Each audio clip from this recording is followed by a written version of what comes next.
The discovery and the commercialization of these drugs is unlike any other part of the pharmaceutical industry. These are for treatments that there are no other therapies, and without them, many of these patients would die. Can it be done? Can it be done safely? Can it be done effectively? There's typically a trade-off between scale and risk. In this particular environment, the risk element must take precedence. Understanding what the true critical quality attributes of these products are is still early on. Hard to develop a standard if you don't actually know what you're looking for.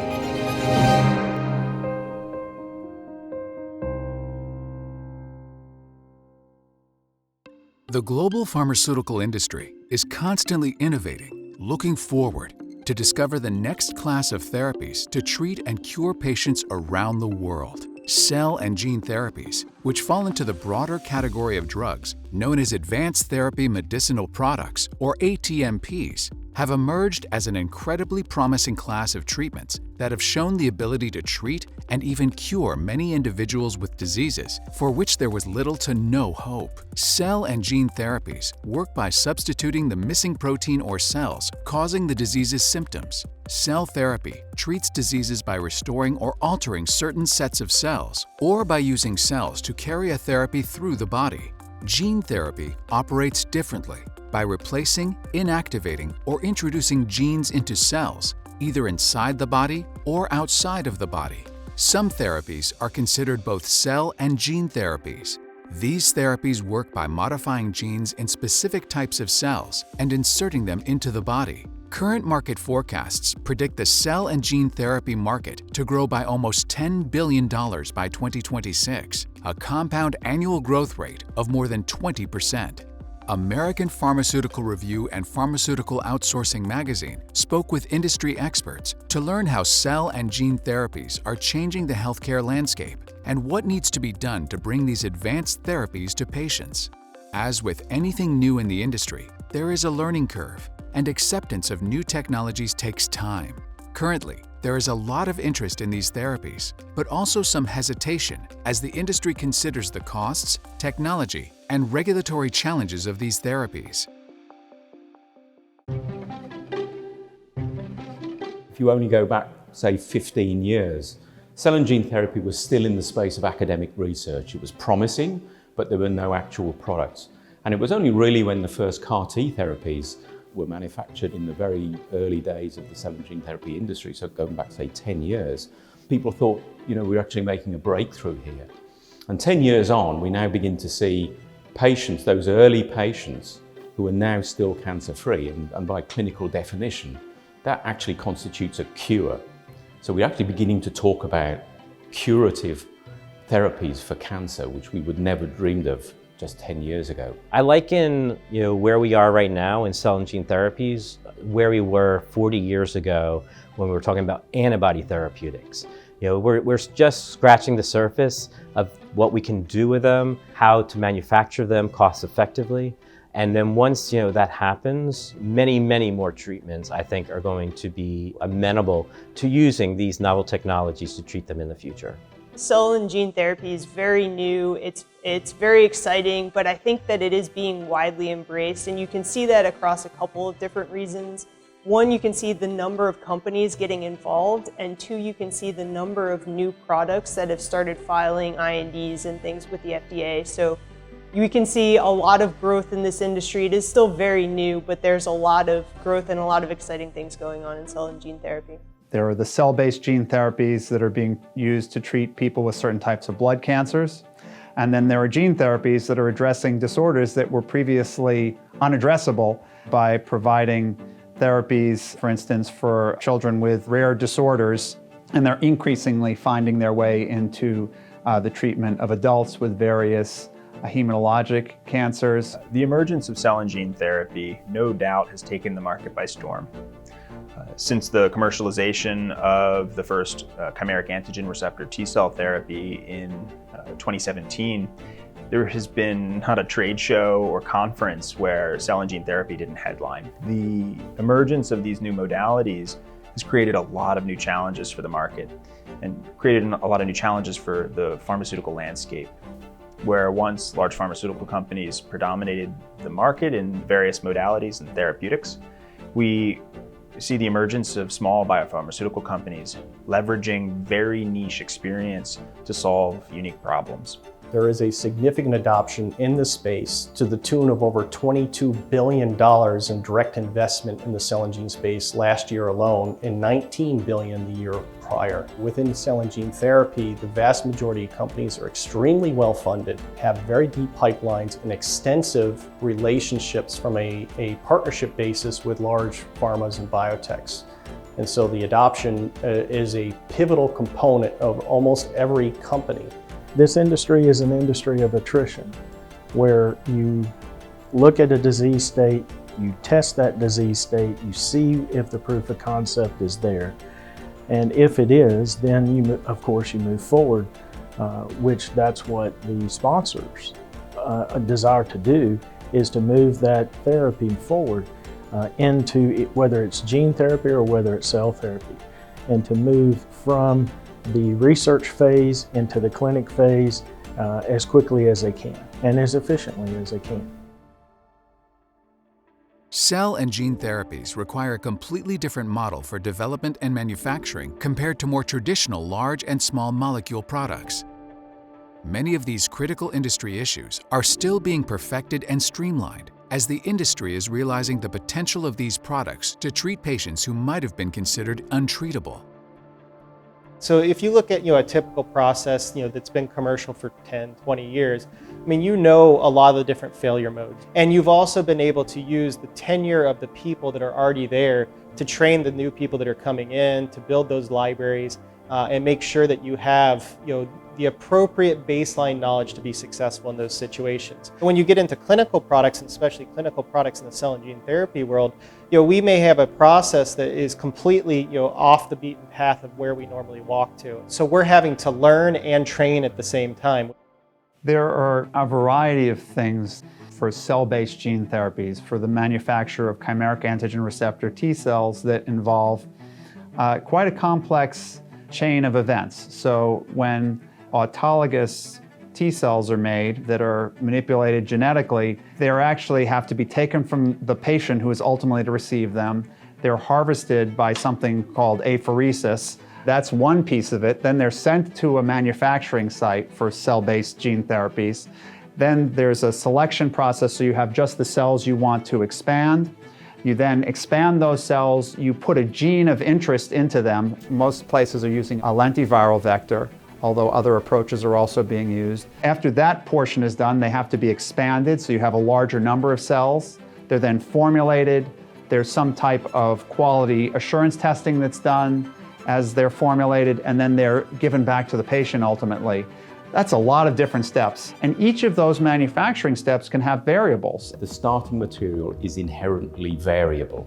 People are different, the genetic makeup are different between peoples. Now when you're starting with a variable starting material, it's very, very difficult to make a standard finished product, especially when it has to go through various rounds of manufacturing and the supply chain and the administration, which are all points of variation. So that's one of the biggest challenges, is how the industry tries to create a standard product. With the introduction of gene therapy, we have now to include areas such as virology and viral clearance or viral safety, which historically have been secluded, and therefore were not run in conjunction with any of the other release panel. And that in essence forced us to increase the skill set as well as the expertise needed for running one single release panel on one single product. In a similar manner, the instrumentation requested to perform the full release panel on gene therapy, for example, have demanded us to really look into instruments that typically belong to the protein characterization area.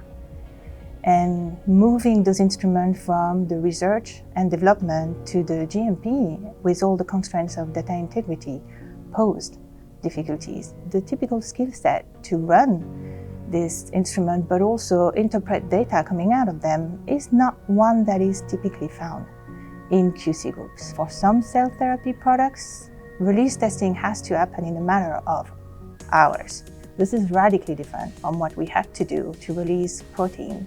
The other issue that is very, very typical and specific to gene therapy and cell therapy is the scarcity of the material. We never have enough material to do what we want to do at any given point in time. So we had to actually take different courses of action and also rethink entirely the experimental design of our validation.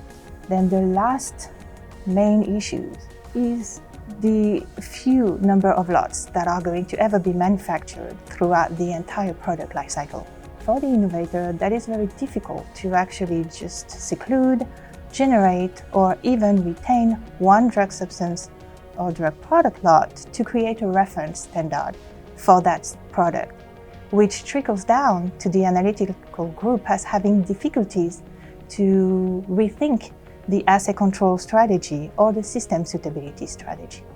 The team at Eurofins came together to find a creative and agile way to provide still the same level of GMP compliance, the same expertise, but in a completely different environment, an environment that was much more suited for the very specific demands of those products. So gene therapy is a gene replacement technology.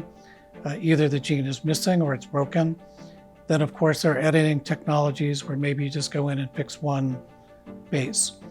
But researchers may take years, decades to discover the key. Once the key is discovered, then organizations like Catalent and others can then manufacture the therapy. Some of the other challenges are cell culture. So of course we're making the vector of interest, but you can inadvertently grow adventitious agents, things that may actually harm the patient. So there are enormous kinds of efforts, for example, single-use technology, to ensure that there's not cross-contamination from one production to another, or of a culture with an agent that may come in environmentally. At the end of the day, you want a safe, efficient gene editing step, but also one where the cells are viable in the end, and that is scalable enough to manufacture this in a batch or campaign format. So we use a proprietary electroporation device that we have fine-tuned exactly for our gene editing step in order not only to reach exquisite levels of gene editing efficiency, lack of off-target effect, but also excellent viabilities for cells in the downstream. The difference between cell and gene therapies and other therapies is we have someone waiting on that patient, a particular individual. So it's not like I can make a wide variety of pills or have a stockage of medicine and have that waiting for when a customer or a patient needs it. We need to have the ability to react quickly to new patients and be able to treat them because these are life-threatening diseases. It's speed to clinic. A lot of the indicators and a lot of the projects have to be delivered in a fresh state. There's very little time between the time that it is put in its final container enclosure to then move it to the clinic so that it can be administered. A lot of times you're not even given the time to complete all the testing, and sometimes it's even agreed to as moving it at risk. However, that doesn't put the patient in jeopardy. What has happened before that time is that a lot of in-process testing, a lot of indicators, and a lot of analytics is done before the final C of A to grade or judge or metric how well is the process going, moving from, say, the beginning of the process to the end of the process to the final formulation of the vaccine before it moves to the clinic.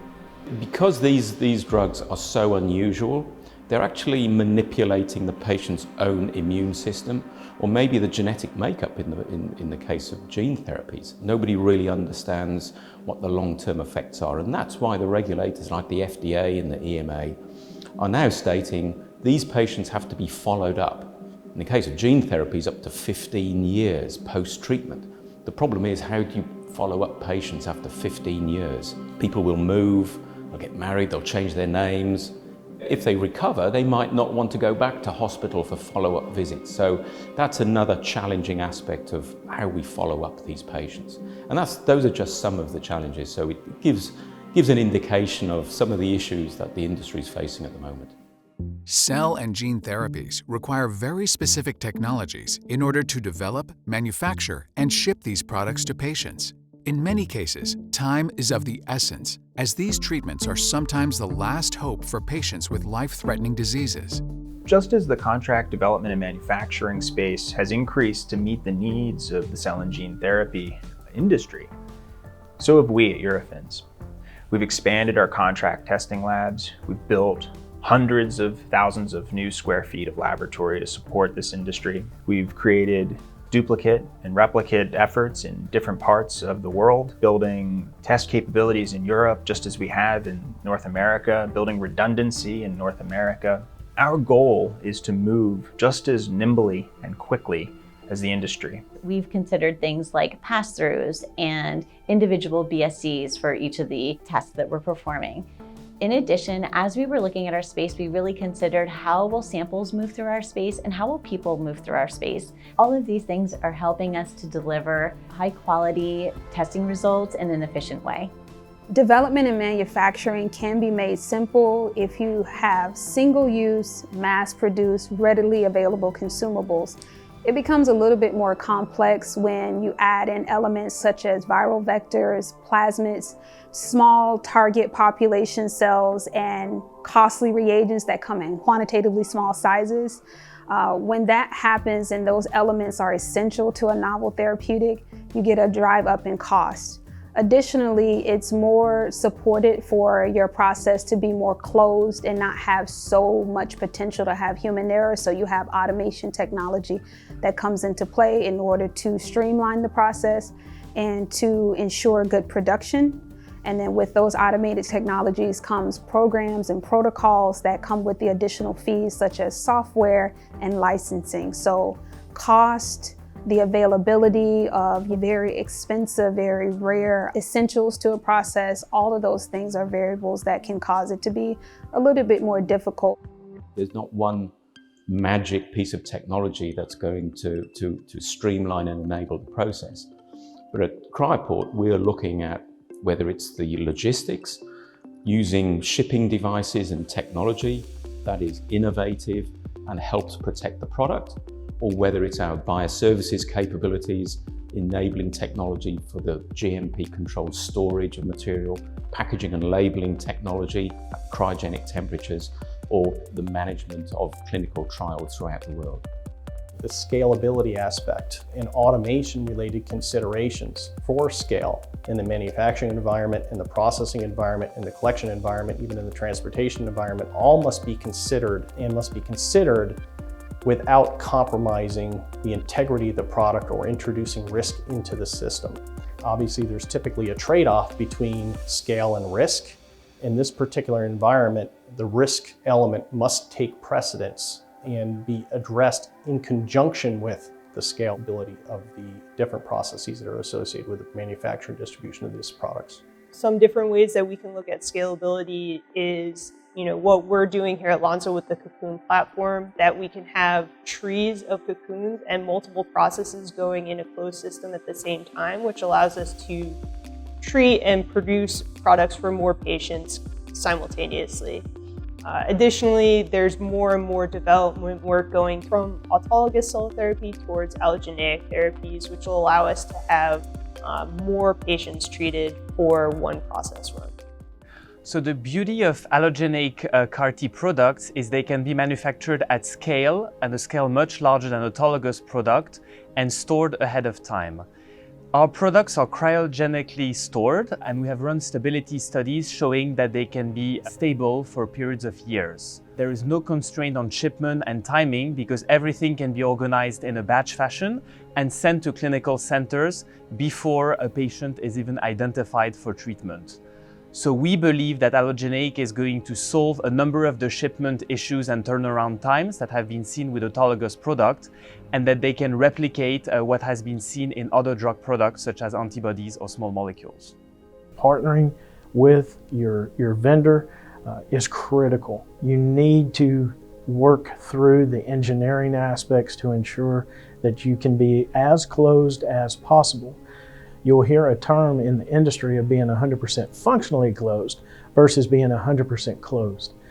Here at Medica, we're moving to 100% close because we think that it's critical. It also de-risks our process. It increases the potential for safety of the product itself. It also ensures that what we deliver at the end is safe, sterile, and effective. The development, manufacturing, and shipping of cell and gene therapies requires a very specific set of technologies, expertise, and experience. It is increasingly evident that to successfully provide such an advanced therapy to patients requires a combination of service, technology, and raw material providers working in conjunction with each other. Increasingly, there are providers who are developing reagents, raw materials that one needs to make these products that are well-defined, that meet the quality standards that one needs for good manufacturing practices. So that's an important piece. And then there are service providers like contract manufacturing organizations that are starting to come along that will be able to help smaller companies or academic investigators make these therapies without having to start from scratch learning the entire process. So it's actually going to be very important for the growth of the industry potentially to see these contract manufacturers come in who can help the investigator who is trying to develop something. They may have the intellectual idea of how to do something, but they may not understand all of the aspects of the complexities of the manufacturing.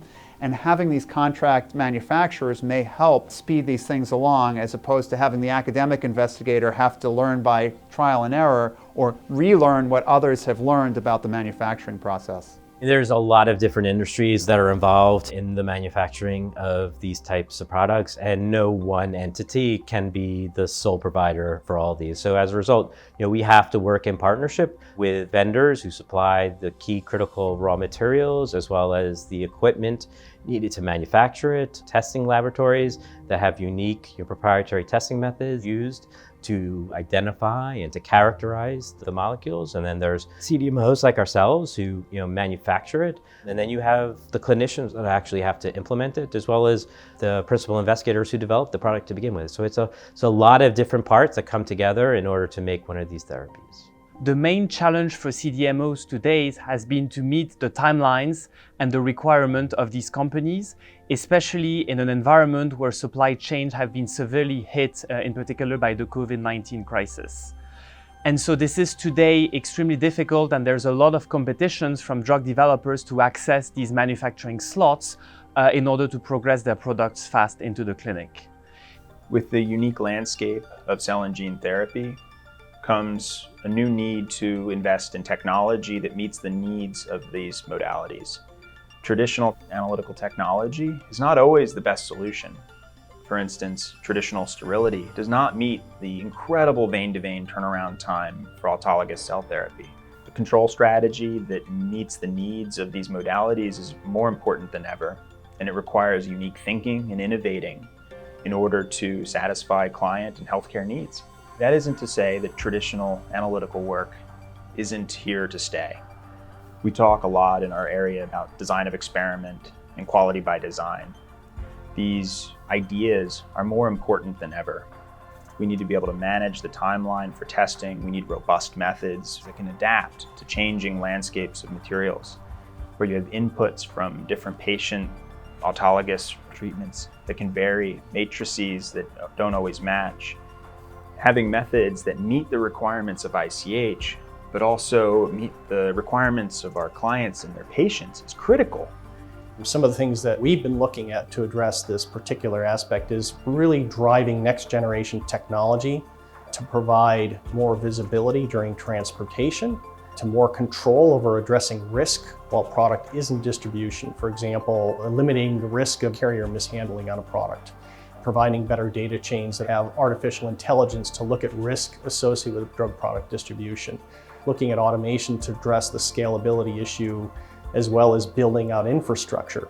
And so there's a lot of investment going into the space that is really focused around manufacturing capacity, significant investment in building out infrastructure related to drug product storage, as well as distribution. Our raw material providers and our logistics providers are absolutely crucial in this entire process when it comes to CGT.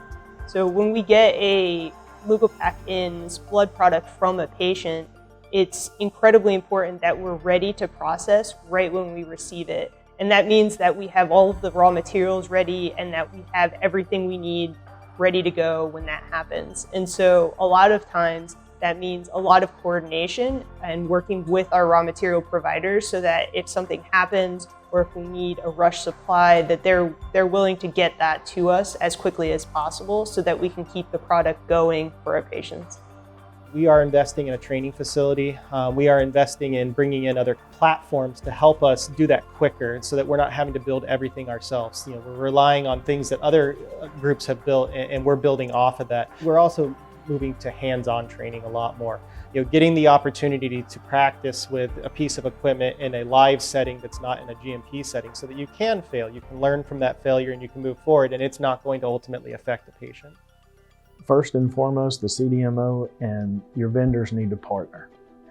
What we've seen due to what has happened to the global supply chain with COVID is that everyone has run out of raw materials, components.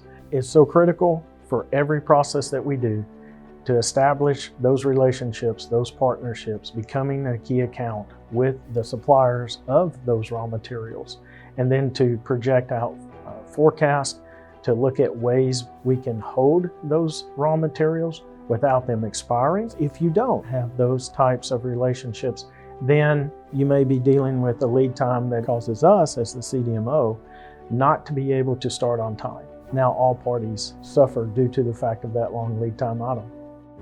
The pharmaceutical industry is perhaps the most regulated global industry. For a product to be released to patients, it has to pass strict regulatory requirements and a final review by healthcare agencies. Frequently, when regulatory and standard-setting agencies and organizations see the benefits to new products, they provide guidance to companies to help them develop cutting-edge pharmaceuticals. This is new. Everybody's learning together. So there are aspects of the manufacturing of cell and gene therapies that even the FDA don't understand, and they admit they don't understand. However, there are some areas where standards are beginning to emerge where they never existed before. So one example of that is actually the transportation of cellular material for therapeutic purposes. Up until recently, there were no standards controlling this. Everybody just tried to do the best they could. They followed maybe some best practice, but there was huge variation. So now the FDA and USP and the standards coordinating body and industry like Cryoport have been involved in creating new standards that have now been adopted by ISO, so these are now international standards, in the form of a new standard, which is ISO 21973, which starts to address some of the challenges in the lack of standardization in transportation. It gives an indication that standardization is coming into this industry, and that's one thing that will help with the variability of these products. The FDA and USP and other standard-setting organizations have absolutely provided guidance on supporting this industry. The unique challenge is that guidance is new. Following that guidance and adapting to processes and systems that were developed for a different regulatory landscape makes this very challenging. Eurofins is able to leverage massive experience across the industry within this modality to support quality control testing that will satisfy regulatory scrutiny. What is the best way to ensure quality control and safety as we're performing testing? We've been fortunate enough to be able to leverage many webinars, seminars, and conferences, in addition to leveraging FDA resources that are available on the topic. We are working closely with our partners through industry, and we are leveraging information that we have learned on past therapies to ensure that we are meeting the demands of cell and gene therapy. The regulations evolve as the technology evolves. So what we do here at Lonza is we're actually working with the regulators to make sure that we understand what's coming up, what regulations are coming that could affect us, but also that the regulators understand the implications of the guidance that they're providing and also what guidance is needed so that we can make sure that we're working together to have a safe and effective product for the patients. you have history on your side when you work in some of the other disciplines of pharmaceuticals. I think we're still trying to answer questions, the regulatory bodies are still trying to answer questions, and luckily there's a very distinct and strong collaboration there to get it right, to make sure these products are safe and efficacious, and to make sure that we are putting the right measures and regulations in place to be successful. Regulatory organizations such as FDA and EMA recognize the growing importance of gene-edited and CAR-T products. This is why they have published critical guidances over the last couple of years. One guidance in 2021 from EMA on gene-edited products, and 2 guidances from FDA on CAR-T and human genome-edited products. These guidances are particularly important for developers such as us because they provide the level of quality required by agencies for future approval of the therapies, as well as the level of flexibility they have in an ever-evolving field. What I observe and find, the FDA and EMA are really looking to be partners in getting these therapies to market. Of course, safety is paramount and efficacy is critical, but once these things are apparent and demonstrated, the regulators are really extraordinarily strong partners because at the end are patients who, when they receive these treatments, could actually be cured, which is just really amazing. So I think we all understand that, and when we work together, we just get to more patients. At FDA, we've put forth some general guidance around the development of cell therapies. We anticipate getting out more guidance in the not too distant future, specifically related to the development of chimeric antigen receptor T cells. We think that'll help the industry. There are other organizations like the Standards Coordinating Body. Those organizations are trying to help understand particular aspects of quality control, for instance, or standards that may help manufacturers as they develop these. Part of the issue that's challenging right now is understanding what the true critical quality attributes of these products are is still early on. So as we get more experience, hopefully we'll start to understand what truly are the critical quality attributes that you can develop standards around. Hard to develop a standard if you don't actually know what you're looking for. So hopefully that's going to be something that will become clearer. I know we're working towards that at FDA, and I know others outside of FDA are doing the same. There is no doubt cell and gene therapies hold incredible promise to help many patients with devastating diseases. Many innovator companies, along with technology and service providers, are pushing the envelope as quickly as possible to bring these treatments to patients in need. Can it be done? Can it be done safely? Can it be done effectively? If those answers to those questions are yes, then of course the industry embraces that technology. There's many that are out there today. And there's many more in the pipeline that will soon be here that this industry can take full advantage of. At the end of the day, we all need to keep in mind that these new technologies and the research associated with them, getting through your proof of concept, all of that is phenomenal. That's great news. But where we need to also never take our eyes off of is that we work for patients. We work to cure disease states that have not to date had the cure rate that potentially some of these new technologies will bring to the table. In the future, we'll see cell and gene therapies being used not for the last line of treatment when everything has failed, but we'll see them as first-line therapies. We're even seeing now CAR-T therapies moving from third or fourth line treatments up to second line. And that's an indication of confidence, growing confidence. But it doesn't come without its challenges. So even if you look in the clinical environment, even now with the limited number of cell and gene therapies, hospitals and clinics are complaining they don't have enough trained staff who understand how to administer the drugs, how to monitor patients in the future when these drugs become commonplace, how are hospitals and clinics going to be able to cope with that? So these are some of the unknown challenges of the future. But Cryoport, as well as other technology companies, we are striving to develop the next technology that will help this paradigm shift to cell and gene therapies in the future. I think these therapies are eventually going to be at the forefront. Right now, CGT is still pretty new.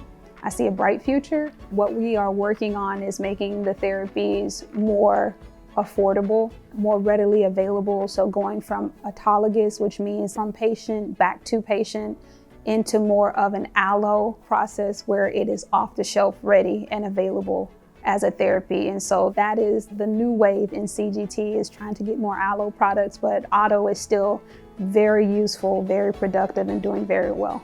I think when it comes to cell and gene therapies, everyone understands the importance of what we're doing here. So it does take a lot of different players, from us as a contract manufacturer working with our customers, them working with the clinics and with the patients, raw material suppliers, from beginning to end. There's a lot of different people that are all involved, making sure that this therapy can come together for the patient. And so it's one of those things that requires a lot of coordination, but when everyone understands the goal in mind and what we're trying to achieve, it's something that we can all come together to do successfully. There's a lot of exciting things going on. There's a lot of growth in this business, and I think the more and more we see products go from the phases of clinical production into commercial production, the more we're going to get involvement in the industry and the better that it's going to be. I strongly believe there is a bright future ahead for CAR T-cell therapy. The first step was really the proof of concept with the approval of the first autologous therapies, which are now moving up the lines of treatment, in particular in lymphoma and potentially in myeloma, which will allow them to benefit a broader patient population.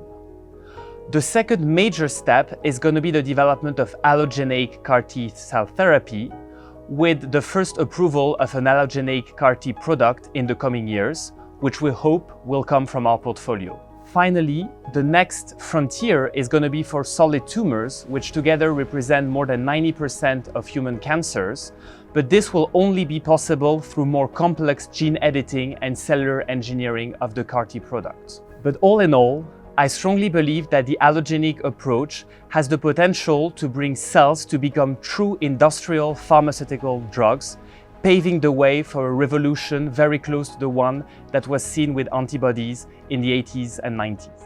If the industry can come together and take their massive knowledge in this space and their aggregate experience, we can do better when it comes to managing these materials. It is not lost on us as a contract testing lab that many of our clients have to duplicate the same efforts. This goes right back to pharmacopoeia. How do we as an industry come together to support test methods that we know to be good and trust, that meet the quality requirements that we have, and lower the overall cost of goods for not just the therapies of today, but the therapies of tomorrow? We know we'll see these materials for a long time, and being able to work and collaborate as an industry is critical for us to be successful. The fact is that most of these diseases, are affecting children. And when you think about the ability to treat a child, to cure its disease, and we're not talking about palliative care, we're talking about actually curing a disease, making it completely vanish, or in hopefully the optimal scenario, treating before any symptoms ever develop, and thus the patient never ever sees any of the consequences. You're curing not just that child, you're curing a family. That disease, if it were to progress, is going to affect everyone in that family, and to think that with one single dose, we can make it all go away, to me, that's a miracle.